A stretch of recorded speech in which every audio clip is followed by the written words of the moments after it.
అపోస్తలుడు అయిన పౌలు హెబ్రీలకు రాసిన పత్రిక 5వ అధ్యాయము 1వ వచనం నుంచి చివరి వచనం వరకు ఇలాగున వ్రాయబడి ఉన్నది. ప్రతి ప్రధాన యాజకుడును మనుష్యులలో నుండి ఏర్పరచబడిన వాడై పాపము కొరకు అర్పణలను బలులను అర్పించుటకు దేవుని విషయమైన కార్యములు జరిగించుటకై మనుష్యుల నిమిత్తము నియమింపబడును.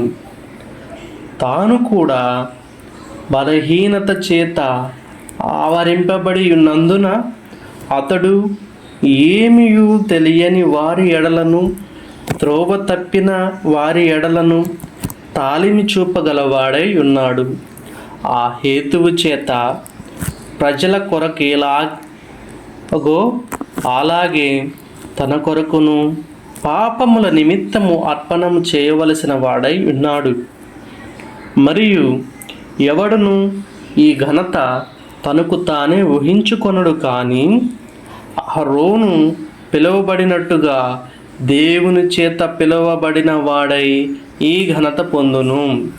అటువలే క్రీస్తు కూడా ప్రధాన యాజకుడకు అగుటకు తన్ను తానే మహిమపరచుకొనలేదు, కానీ నీవు నా కుమారుడవు, నేడు నిన్ను కనియున్నాను అని ఆయనతో చెప్పిన వాడే ఆయనను మహిమపరచను. ఆ ప్రకారమే నీవు మెల్కీషెదెకు యొక్క క్రమము చొప్పున నిరంతరము యాజకుడవై ఉందువు అని మరి ఒక చోట చెప్పుచున్నాడు. శరీరధారి అయి ఉన్న దినములలో మహారోదనముతోనూ కన్నీళ్లతోనూ తన్ను మరణము నుండి రక్షింపగలవానికి ప్రార్థనలను యాచనలను అర్పించి భయభక్తులు కలిగి ఉన్నందున ఆయన అంగీకరింపబడెను.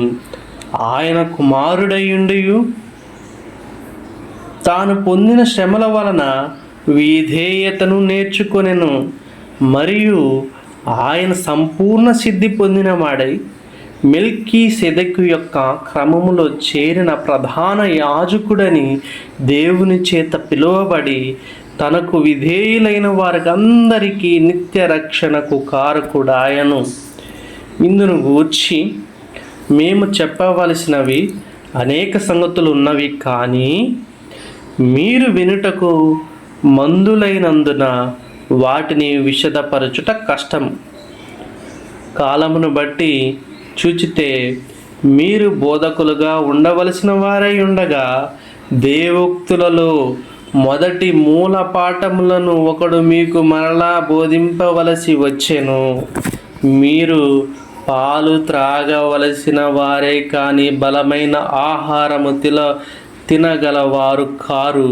మరియు పాలు తాగు ప్రతి వాడును శిశువే గనుక నీతి వాక్య విషయములలో అనుభవము లేని వాడై ఉన్నాడు.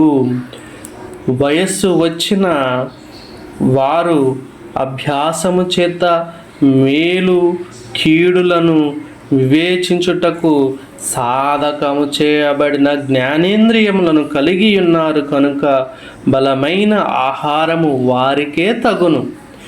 ఆమేన్.